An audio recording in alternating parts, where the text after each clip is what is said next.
ایک شخص جو قطار میں کھڑا تھا سستے آٹے کے حصول کے لیے اپنی جان سے چلا گیا. یہ واقعات پہلے بھی ہوتے رہے, ہمیں لگا اب نہیں ہوں گے, اب ہم بہتر صورتحال میں, جبکہ ہمارا ملک ایسا ہے جو کہ زرعی ملک کہلاتا ہے. تو یہ کیا ہے؟ یہ بے حسی ہے, کرپشن ہے, کیا کہیے گا اسے؟ دیکھیں جی, یہ تو ایک واحد واقعہ ہے جو میڈیا کے اوپر ہائی لائٹ ہو گیا, اس کے اوپر آپ پروگرام کر رہی ہیں, میڈیا سارا اس کے اوپر تبصرہ تجزیہ اس وقت کر رہا ہے. لیکن اگر دیکھا جائے تو یہ اب گھر گھر کی کہانی ہے. عمران خان کے اوپر جو سب سے زیادہ الزام تھا, آپ کو پتا یہی کہ مس گورننس ہے, مہنگائی ہے, بے روزگاری ہے, اس کا خاتمہ ہو جانا چاہیے ان کی حکومت کا, اور پی ٹی آئی کو جو ہے پاکستان کے سیاسی منظر نامے سے غائب ہو جانا چاہیے, یہ ہم پی ٹی آئی کی طرف سے سنا کرتے تھے. لیکن پیچھے جو گزشتہ 9 مہینے ہیں اس کے دوران ہم نے کیا دیکھا ہے, جو فیکٹس ہیں کہ اگر آپ کے پاس جو 100 روپیہ تھا وہ 50 روپیہ رہ گئے, اور ایک چیز کی قیمت اگر 50 روپے تھی تو وہ 100 روپے ہو گئی ہے. تو ایک شخص کے پاس اگر 100 روپیہ تھا تو وہ اب اس کی ویلیو اس کی جیب میں 0 پہ چلی گئی ہے, اور آپ اندازہ نہیں کر سکتی کہ آپ کسی سے بات کریں. اب تو جو جن کو ہم مڈل جو انکم ایج گروپ کے لوگ کہا کرتے تھے وہ بھی بڑی مشکل کے اندر ہیں. باقی یہ جو طبقہ ہے دہاڑی دار ہے, جس کی کو 15-20 ہزار 25 ہزار 30 ہزار روپے پر منتھ سیلری ہے, جس نے گھر کا کرایہ بھی دینا ہے, بچوں کی فیسیں بھی دینی ہے, گھر کے اندر بیماری کو بھی دیکھنا ہے, باقی جو مسائل ہیں سماجی مسائل ان کا بھی سامنا کرنا ہے. تو لوگ اس وقت اگر کہا جائے لٹرلی فاقوں کے اوپر آئے ہوئے تو وہ غلط نہیں ہوگا. اب سوال سب سے اہم یہ ہے کہ جو آپ نے پوچھا کہ پاکستان ایک زرعی ملک ہے, پاکستان کے اندر تمام ذخائر موجود ہیں, منسٹر صاحبان یہ بات کر رہے ہیں کہ سب کچھ ہے, صرف مس گورننس ہو رہی ہے, جو گندم ریلیز نہیں ہو رہی. اس وقت اگر میں دیکھوں تو ٹوٹل پیرالسس ہے پاکستان کے اندر. جو پاکستان کی جو ریاست کی اس وقت مشینری ہے, وفاق کی جو ایک جو رابطہ ہونا چاہیے اپنی صوبائی حکومتوں کے ساتھ, ظاہر ہے فوڈ ایک جو ہے فیڈرل کا سبجیکٹ ہے, جو گندم ریلیز ہونی ہے وہ وفاق نے اس کا فیصلہ کرنا ہے. لیکن صبح جب پرائم منسٹر کی طرف سے ایک بیان آئے گا, جو ہے پنجاب کے سب سے جو بڑا صوبہ ہے اس کے چیف منسٹر کے حوالے سے, اور اس چیف منسٹر کا بیان پرائم منسٹر کے حوالے سے وہ آپ سن لیں, سامنے رکھ لیں, تو آپ کو سمجھ آ جائے گا پاکستان کے اندر اس وقت جو ہے ریاست نام کی کوئی چیز ہے یا نہیں ہے, پاکستان کے اندر گورنمنٹ ہے یا نہیں ہے. تو بنیادی طور پر جو میں یہ سمجھ رہا ہوں, چونکہ اس وقت جو سیاسی لڑائی پاکستان کے اندر جاری ہے, ظاہر ہے پاکستان کی ایک بڑی جو پولیٹیکل جماعت ہے, سیاسی حقیقت ہے, عمران خان یا پاکستان تحریک انصاف, ان کی پنجاب میں حکومت ہے, ان کی خیبر پختونخوا کے اندر حکومت ہے. چلیں جی بی اور اے جے کے تو سائڈ پہ رکھے, لیکن وہاں بھی ان کی حکومتیں ہیں. اب ان کو جو اپیرنٹلی ہمیں نظر آ رہا ہے کہ سائڈ لائن کرنے کی کوشش کی جا رہی ہے, اور وہ اپنے طریقے سے ان ساری جو ہے ڈیولپمنٹس ہو رہی ہیں اس کے اوپر اپنا رد عمل ظاہر کر رہے ہیں. تو یہ پھر یہ جو سارے مسائل کا ہمیں سامنا ہے, جس کا بھی آپ نے ذکر کیا, جس کی وجہ سے ایک غریب کی جان گئی, لمبی لائنیں آپ دیکھ رہے ہیں سڑکوں کے اوپر, لوگ روزگار کی تلاش کے اندر, آٹے کی تلاش کے اندر, اور لوگ مارے پھر رہے ہیں. یہ ایک بائی پروڈکٹ ہے اس لڑائی کی جو پچھلے 9 مہینوں سے ہمارے ملک کے اندر جو ہے اس وقت جاری ہے, ہمارے اوپر تھوپ دی گئی ہے, ہم نے خود اس کو کریٹ کیا ہے. جو بھی ہے یہ اس وقت ہماری جو اشرافیہ ہے اس کے لیے لمحہ فکریہ ہونا چاہیے, کیونکہ اگر لوگوں کو آپ نے یہ بنیادی چیزیں بھی نہ فراہم کی, پھر خدا نخواستہ جو ہے ہلکے خدا کا ہاتھ ہوگا, پھر ہماری اشرافیہ کے گریبان ہوں گے. اللہ نہ کرے ہم ایسے جو ہمارے ملک کے اندر ایسے حالات ہوں, لیکن جو حقائق ہمارے سامنے چیزیں نظر آ رہی ہیں اس وقت جو ہے لوگ بہت زیادہ مصیبت کے اندر ہیں, لوگ کافی پریشان ہیں. اور ظاہر ہے یہاں پر ہم دیکھ رہے ہیں کہ یہ جو بھی سیاسی محاذ ہے اس میں نقصان عوام کا ہو رہا ہے, مہنگائی کی چکی میں عوام پس رہے ہیں. عامر ضیاء صاحب, سر کسانوں سے 55 روپے فی کلو خریدی جاتی ہے گندم, لیکن کراچی میں جب ہم آٹا دیکھتے ہیں, دیگر شہروں کی بھی ہم بات کریں تو 150 کہیں 150 سے اوپر گیا ہوا ہے. ایسے میں مہنگائی بڑھ رہی ہے, آپ اس پہ کیا تجزیہ کریں گے؟ کیوں نہیں چیزیں کنٹرول میں آ رہی ہیں, اور کیا اسٹاک باہر نہیں آ رہا ہے, ریلیز کیوں نہیں کی جا رہی گندم؟ یہ سارے واقعات کو آپ کس طرح سے دیکھتے ہیں, کیا تجزیہ کریں گے؟ تو پہلی بات تو یہ کہ مجھے بہت اچھا لگا کہ ہماری عموماً یہ خبر چل تو جاتی کہ ایک معصوم شہری جو ہے وہ دھکم پیل کے اندر اس کا انتقال ہو گیا, لیکن اس کو پرائم ٹائم شو میں جگہ نہیں ملتی ہے. آپ نے اپنے پروگرام کا آغاز اسی واقعے سے کیا، دردناک واقعے سے کیا ہے، اور میرے خیال میں وہ پاکستان کا آج اس المیے سے ہم لوگ گزر رہے ہیں اس کی غمازی کرتا ہے کہ ایک جان تو گئی ہے لیکن بہت ساری جانیں خاموشی سے جا رہی ہیں۔ اس ملک میں 50 سالہ مہنگائی کا ریکارڈ ٹوٹ گیا ہے۔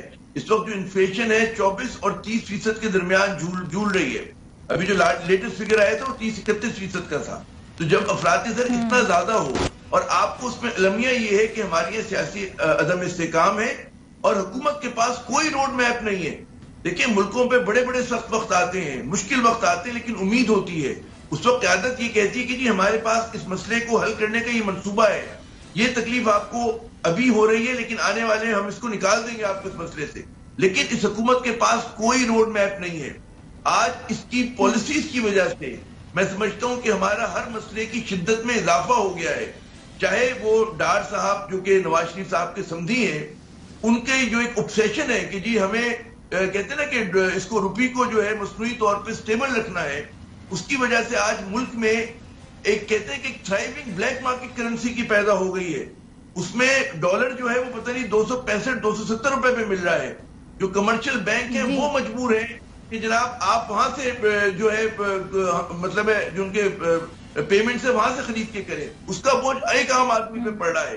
تو اس کی مثال صرف ہم نے پہلے کبھی نہیں کی تھی، اور ہر چیز جو ہے وہ بد سے بدتر ہو رہی ہے۔ اور آنے والا وقت جو میں دیکھ رہا ہوں وہ ایک عام پاکستانی کے لیے، متوسط طبقے کا، نچلے متوسط طبقے کا، محنت کش پاکستانی جو ہے اس کے لیے بہت کڑا وقت ہے، اور وہ عوام کے لیے نہیں، ریاست پاکستان کے لیے کڑا وقت ہے۔ ہماری حکمران اشرافیہ ناکام ہو چکی ہے مسائل کا حل کرنے میں، روڈ میپ دینے میں ان کے پاس کوئی منصوبہ نہیں ہے۔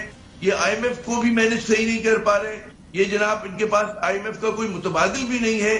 یہ لوگ بہت بری طرح پھنس چکے ہیں، اور میں سمجھتا ہوں کہ پاکستان کو پھنسایا گیا ہے اس صورتحال میں، کہ اپنے گٹھیوں پہ آ گئے۔ بعض خاندان پاکستان سے انتقام لے رہے ہیں، وہ انتقام اس نوعیت کا ہے کہ جی انہیں یاد ہے کہ جی 1999 میں انہیں نکالا گیا تھا، ان کو یاد ہے کہ جی فلاں آرمی چیف نے ہمارے ساتھ یہ کیا تھا۔ اور یہ تو کل کی بات ہے کہ جب باجوہ صاحب کے دور میں آپ یاد ان کو نواز شریف صاحب پیناما میں آؤٹ ہوئے تھے، تو ان کو سب یہ دکھ یاد ہے، جو یہ سمجھتے کہ دکھ تو نہیں ہونے چاہیے، ان کو ان کے کرموں کی سزا مل رہی تھی، لیکن اب یہ عوام کے نام پہ آپ نے صحیح پوائنٹ آؤٹ کیا مرزا صاحب کہ روڈ میپ نہیں نظر آ رہا ہے۔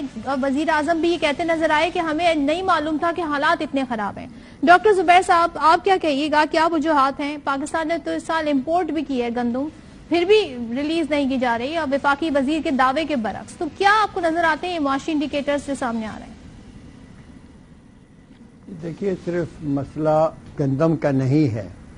گندم تو یہ لوگ کہہ رہے ہیں کہ آئندہ سال میں شاید بمپر کراپ بھی ہوگی، پچھلے سال بھی بمپر کراپ تھی اور کچھ انہوں نے امپورٹ کی ہے۔ لیکن یہ مجھے بتائیے کہ یہ تو ہمارے جو ایڈمنسٹریٹو فیلئر ہے، اور یہ صرف گندم میں نہیں ہے، یہ ہماری فیول اور گیس میں بھی ہے، الیکٹریسٹی میں بھی ہے، جہاں پر 19-20% بجلی چوری ہوتی ہے۔ بجلی کی تار سے چوری کرنا اتنا آسان کام نہیں ہوتا۔ وہ 20% ہمارے لائن لاسز ہیں، اس کا بوجھ انہوں نے عوام پر ڈالا ہوا ہے۔ اور ساتھ ہی جو جن کے ساتھ معاہدے کیے تھے آئی پی پیز کے ساتھ کہ بھئی ہم آپ سے بجلی لیں گے اور ہر حالت میں لیں گے، چاہے ہم استعمال کریں یا نہ کریں، اور اس کا جو بوجھ ہے جب استعمال نہیں ہوتی اس بجلی کا بوجھ بھی عوام پر ڈالا ہوا ہے۔ اور حالات ایسے ہیں اس وقت کہ جو آئی پی پیز کی بجلی ہے اس میں سے صرف 46% بجلی ملک استعمال کر رہا ہے، باقی ضائع نہیں، پیدا ہی نہیں ہو رہی، لیکن آئی پی پیز کو اس کے پیسے مل رہے ہیں۔ ہر طرف آپ دیکھیں ملک کو لوٹا جا رہا ہے۔ آپ پاکستان کے جو اپنے کمرشل آج ہی کی بات کروں، کی بات نہیں، آج کے اخباروں میں اشتہارات بتائے جا رہے ہیں، حکومت اپنی کامیابیاں گنوا رہی ہے۔ اشتہار میں فرنٹ پیج پہ، اخبارات میں اشتہارات لگے فرنٹ پیج پہ جس میں بتا رہے ہیں کہ ہم نے آ کر کیا کمال کیا ہے۔ اگر آپ بھی اس پہ ایک نظر ڈال لیں، یقیناً آپ کی نظروں سے گزرا ہوگا، اس پہ کیا کہیے گا ان کامیابیوں پر؟ ہاں نہیں، میں یہی کہنا چاہتا ہوں کہ دیکھیے ایسے حالات میں ہمارے دونوں بھائیوں نے بالکل صحیح کہا کہ کوئی منصوبہ نہیں ہے۔ ابھی دیکھیں میرے خیال میں تو جو آج کل کے حالات ہیں اس کا جو ابتدائی زوال ہے وہ 10-12 سال پہلے شروع ہو چکا تھا، اور اس میں صرف ہمیں ریلیف تب ملا ہے جب بھی ہمیں کسی بیرونی انسٹیٹیوشن نے یا کسی ملک نے ہمیں قرضے دیے ہوں.